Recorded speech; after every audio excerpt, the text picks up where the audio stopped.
Good afternoon. The Senate Finance Committee is now in session, and we will begin with Senator Bailey. If you'd come to the mic for House Bill 527. He's testifying for the St. Mary's County delegation. Thank you, Madam Chairman. It's nice to be here this afternoon. Hello to all the distinguished members of the committee. Senator Bailey, District 29, for the record, St. Mary's and Calvert County. Today I'm here to testify on a local bill. It's House Bill 527. It deals with emergency service applicants and polygraph examinations. This is a bill that exempts an applicant for employment as a paramedic or an emergency medical technician with St. Mary's County or with the St. Mary's County Emergency Communications Center from the prohibition against an employer requiring or demanding as a condition of employment, prospective employment, or continued employment that an individual submit to or take a polygraph examination. So what that means is right now, the county is prohibited from asking an applicant to take a polygraph. And what we are doing is asking, because of the fact of these positions, that they can ask an applicant to take a polygraph. The bill is needed because of the amount of trust we place in our emergency service personnel. EMTs and paramedics regularly administer narcotics or other medicines. They also regularly enter the houses and businesses of our residents in a time of need when they are most vulnerable. It's important to ensure that our personnel are of the highest caliber with high morals and high ethics. Dispatchers are exposed to sensitive information, and a polygraph is a tool that ensures that St. Mary's County has the ability to hire the right person for these important positions. This legislation was requested by and has support of the St. Mary's County Board of County Commissioners. The bill has unanimous support from the St. Mary's County delegation, and I have also provided you with a letter from the Senate delegation, which is a very large delegation. It would only be myself. But I respectfully request a favorable report on House Bill 527. Thank you for your consideration. I'd be more than happy to take any questions. All right, thank you. Senator Augustine. Thank you, Madam Chair. Senator, it's interesting to me. I mean, we've had folks coming in here actually trying to get relief from the polygraph because they're having trouble with getting employees and stuff like that. So I'm kind of curious about this. And then I just would ask, have other counties across the state, are other counties that have this authority that St. Mary's is asking for? So I am familiar that in the state process that we do have the ability to ask this. Yeah. We don't mandate it. And the situation with this bill is there's an absolute prohibition, right? So what we're asking to do is do away with the prohibition. No, I understand that, Senator, Right. but it's for a different class of employees who we do have it. It does not include, as far as my read, these emergency services folks. I'm asking, is anybody else doing that? And then I'll stop. But I'm just curious, is anybody else getting these polygraph tests? I will have to get back to you Okay, on the extent of that. Okay, thank you, sir. Okay, are there other questions? All right, thank you very much. Thank you for your time. Okay. All right, we're going next to Delegate Kerr, and let's see, we have two bills, 305 we'll do first, and then 378. Thank you, Madam Chair. Good afternoon. These bills don't have cross files, so I'm just going to take a few minutes and brief you on them, and then I will take any questions. You might want to lift that mic, so yeah, that's better. Okay. So Ken Kerr, here to present House Bill 305, abandoned property. In this case, abandoned property involves assets on deposit at a financial institution that have had no activity for 3 years. After 3 years, the money goes through a process called escheatment. Current law says that the bank or financial institution holding the assets has a responsibility to try and to try and contact the asset holder one time by first-class mail. This written notice says that the asset holder has 30 days to respond, or that the money will be escheated, turned over to the state, and the comptroller will serve as the legal guardian. Unfortunately, with all the marketing materials that banks send, these first-class letters that come across are often disregarded as junk mail, and especially if the account holder has requested electronic statements. That was the case of my constituent who had set aside money in an investment account for his retirement. He was in his 50s, didn't think he would need this money for 15 or 20 years, and so he had it in an account and just knew it was safe there. There was $100,000 in this particular account, and he only noticed it had been escheated when he went to do his taxes and saw that the account was missing. He was able to get it back by a process that's set up through the comptroller's office, but because he wasn't yet 55 years old, he had to pay the early withdrawal penalty and was only able to recover $88,000 of his $100,000. So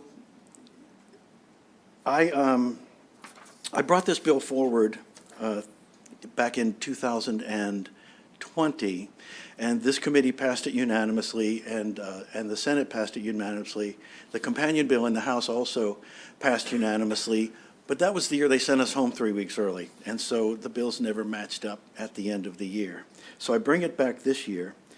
Over the interim, I did work with the opposition, that was the Maryland Bankers Association. We came to an agreement, and they were about to come in favorable. It was about that time that we got communication from the Investment Company Institute, who brought forth an amendment that we originally didn't want to entertain, but after some conversations with them, we realized that it was a good amendment. And so we accepted it, and we got the Maryland Bankers Association on board with it as well. So what happens now, the bill in its current posture, if the account holder has other active accounts that are getting deposits and withdrawals, you can't escheat the inactive account. The second part of it is that if the account holder, unless the financial institution has definitive proof, such as returned undeliverable mail, they have to assume that the address is good and they can't escheat the accounts.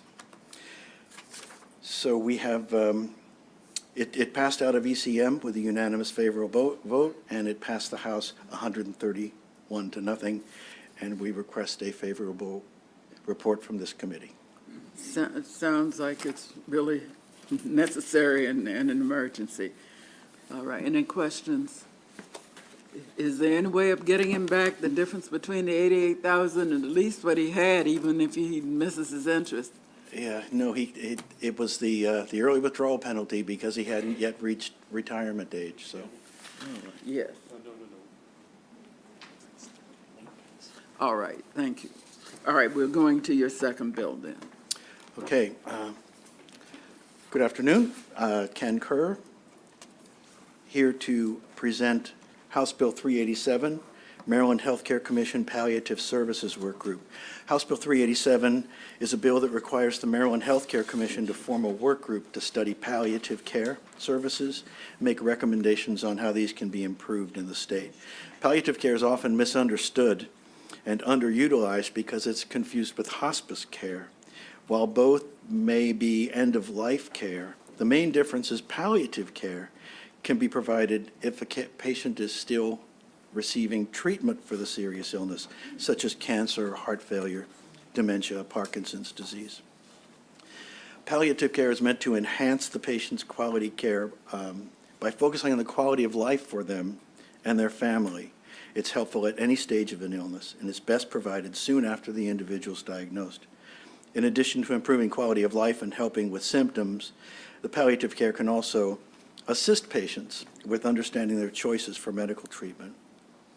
While patients may receive palliative care in a variety of settings, such as hospital or their homes or other institutional settings, it's not widely available in Maryland. For example, some hospitals and hospices may offer palliative care when the patient is in an inpatient setting, but once the individual's gone back home, community palliative care is very much lacking in Maryland. Unfortunately, insurance coverage is also not consistent across payers, and all too often the palliative care is offered as an unreimbursed service. Therefore, through the study, Maryland will be better positioned to develop a comprehensive strategy to better improve the care delivery and address the healthcare disparities among those suffering serious illness in Maryland.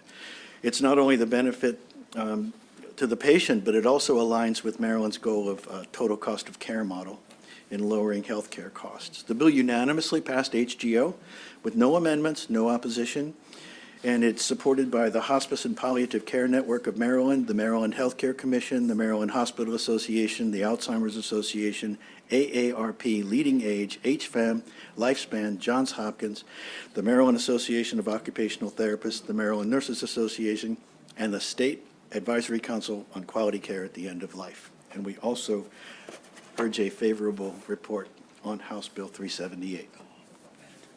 Are there any questions? All right, well, you got a lot of support and no opposition, so thank you very much for this. Thank you very much, Madam Chair. Okay. Patrick, could we vote on these two today?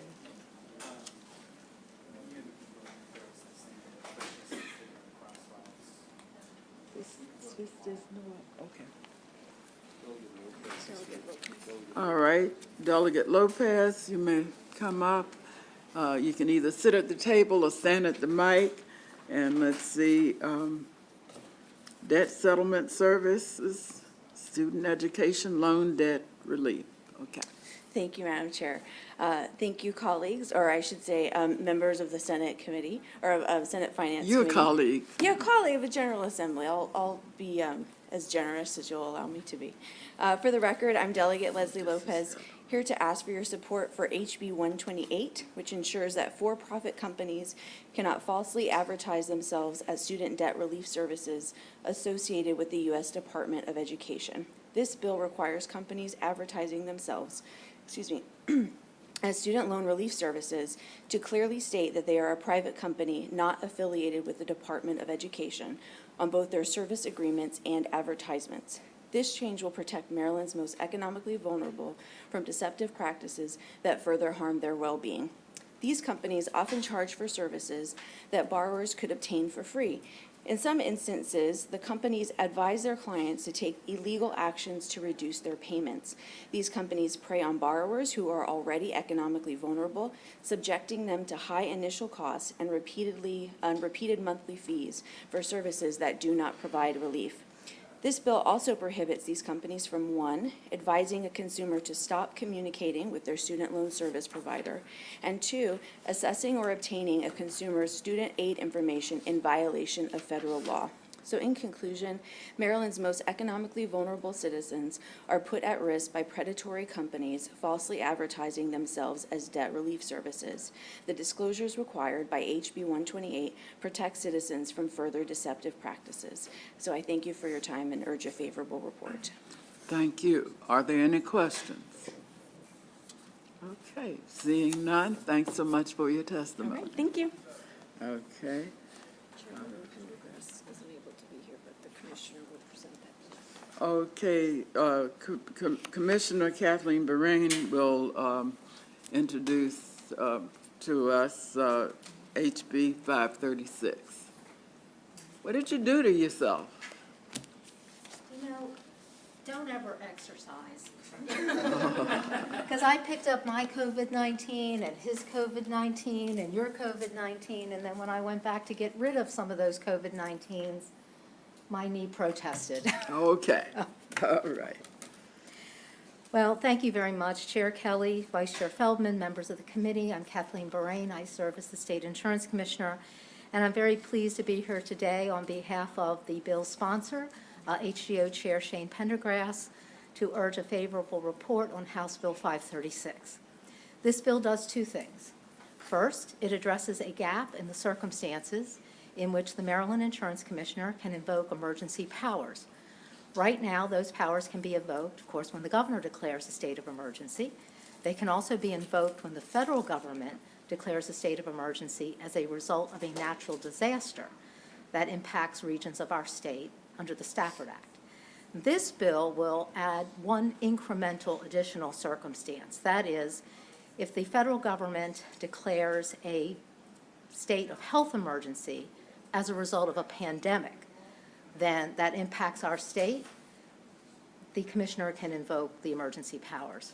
We worked with insurers and other stakeholders to tailor the circumstances in which powers can be invoked, and the original bill was amended to focus specifically on public health emergencies caused by deadly agents, that is, a pandemic.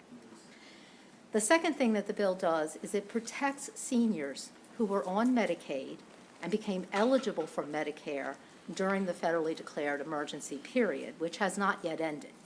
So, normally, when a person on Medicaid becomes eligible for Medicare, their Medicaid coverage ends, then they sign up for Medicare, and then they get a Medicare supplemental policy. And as long as they do that, as long as they apply for that policy within 6 months, that is not just a guarantee issue, but there's no medical underwriting. So their pricing isn't based on their health condition. Well, during the pandemic, no one was dropped from Medicaid. So the federal government made the policy determination to keep everybody in place on Medicaid. Well, what that meant was when you were a senior on Medicaid who then got onto Medicare, you couldn't buy Medicare supplemental insurance because you had Medicaid, and you can't have both.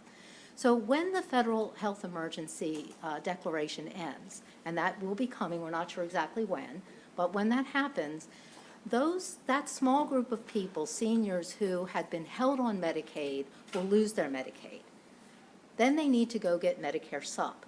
But for many of them, their 6-month window is gone, and this bill restores that. It gives them a new window to be able to go and get their Medicare Sup policy without medical underwriting. So those are the two things that the bill does. We would urge a favorable report, and I'm happy to answer any questions you might have. Sounds like we're in an emergency if we don't act in right away. I think so. All right, are there any questions? All right, thank you You're very welcome. much. Okay. All right. We're going to have Benjamin F. Guy Andes IV testifying on behalf of the Prince George's County delegation and Montgomery. Here's the two.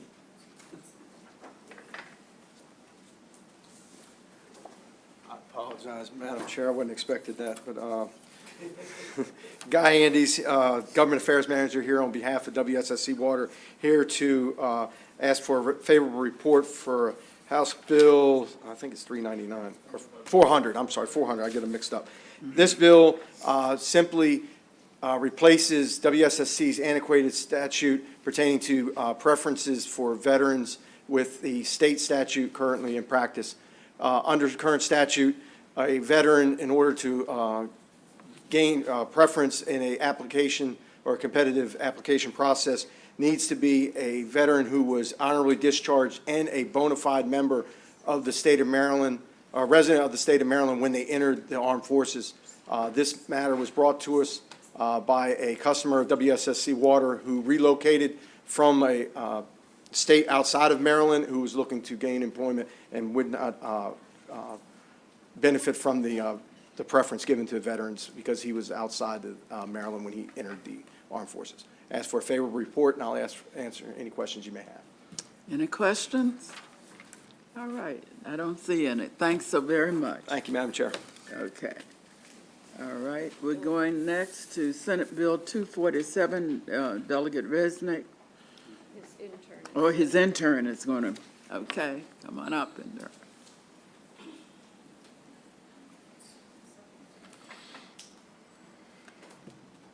Madam Chair, Mr. Vice Chair, members of the Senate Finance Committee, I'm Matthew Stanko, an intern from Delegate Resnick's office, and I'm here today on behalf of Delegate Resnick to present HB 247, Medicare Supplement Policy Plans Open Enrollment Period Following Birthdays, colloquially referred to as the birthday rule.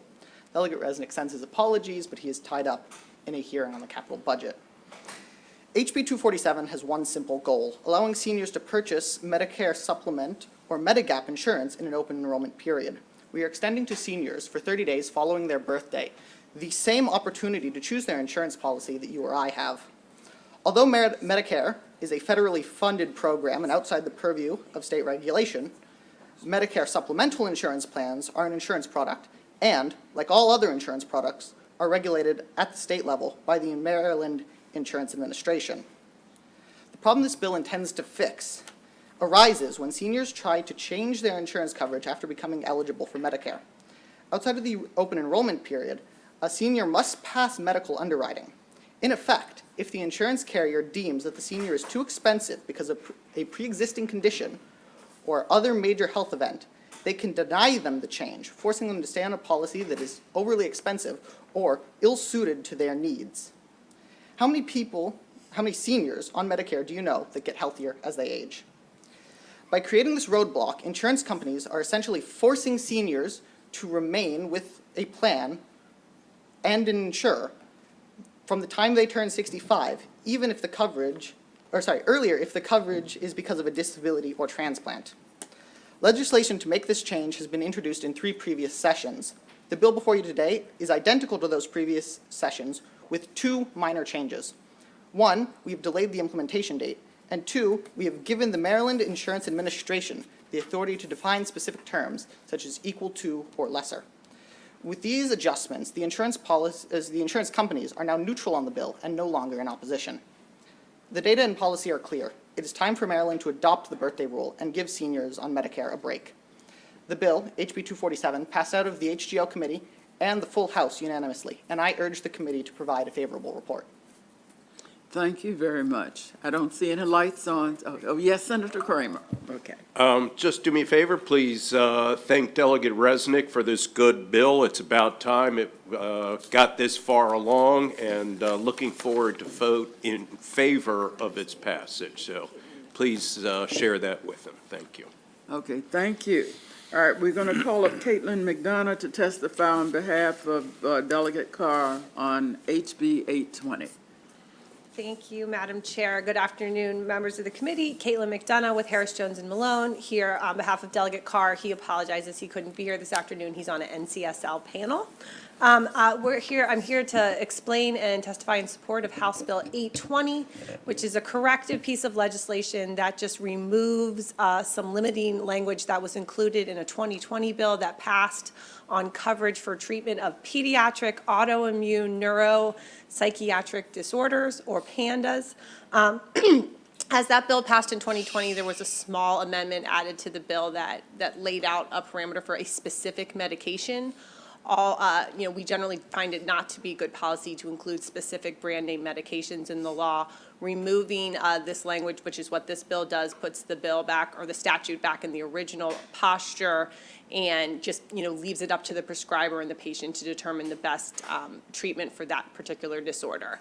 The bill passed the House of Delegates and the committee unanimously with no amendments, and we'd urge a similar action here on the Senate side. Thank you. Are there any questions? All right, Thank seeing you, none, Madam thank Chair. you. Appreciate it. All right. This is our last one. I was told Delegate Kelly would be here, but she's in EHE, so Mr. Stephanie. All right, the last bill that we have, the sponsor is right now testifying in EHE, and I need to go do a bill on Zoom for HGO, so I'm going to ask the Vice Chair to sit here and wait a couple of minutes for Delegate Kelly to get done with EHE. Yeah, okay. Okay, why don't you come up here, Ben, since when Delegate Kelly shows up, we'll let her weigh in too. So we're on House Bill 213, Health Information Exchanges, Definition and Privacy Regulations. Thank you, Vice Chair Feldman, members of the committee. I'm Ben Steffen, Executive Director of the Maryland Healthcare Commission, and I'm here to request a favorable report on 213, House Bill 213. It changes the definition for the purpose of HIEs. This bill is a expansion on a piece of legislation that passed in the 2021 session. 213, that's correct. 213. That was House Bill 1375, which established a one-stop framework for allowing consumers to opt out of health information exchange in the state. In In 2021, there was recognition that our definition of health information exchanges did not comport with the federal definition, but because of differences at that time, we elected to form a work group over the interim, including representatives from payers, HEAU, provider community, and worked out a compromise. That compromise was introduced in the House. Several additional corrective actions were taken, and it's passed. Should you pass this bill, it would mean that consumers in the state would have an opportunity to opt out of information sharing through a broader range of health information exchanges, including what we call the brick and mortar exchanges. Typically, that includes CRISP, but it would also include what we also know as electronic health record developers who now typically embed HIE functions within their EHRs, and consumers would, with the expanded definition, be able to opt out through their EHR framework and limit information sharing. Currently, about 10,000 people statewide opt out of information sharing through CRISP. This would allow this broader framework to be expanded across the entire HIE landscape. And I'll yield my time to Delegate Kelly. I also want to thank her for introducing this bill. It's important for broader patient privacy as well as equivalent oversight of HIEs. Okay, so we'll let the sponsor, Senator Kelly, testify, then Senator Bidle, looks like you have a question. Why don't you wait until Senator Kelly? Oh, okay, then never mind. Well, Ben Teamwork. Steffen did a good job, but you, as the sponsor, however you want to add some additional. I just want to stuff. thank the committee for hearing the bill. Make sure you know it passed HGO unanimously. It passed the House floor nearly unanimously, and the amendments addressed the concerns that were raised by the HEAU and some of the consumer groups.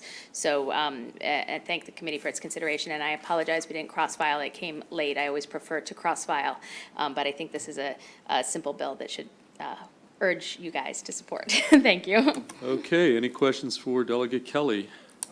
Seeing none? Yes, seeing none. That concludes the bill hearing on HB 213, and that concludes our bill hearing. So stick around. We got to do a vote or two, I think, in a minute here.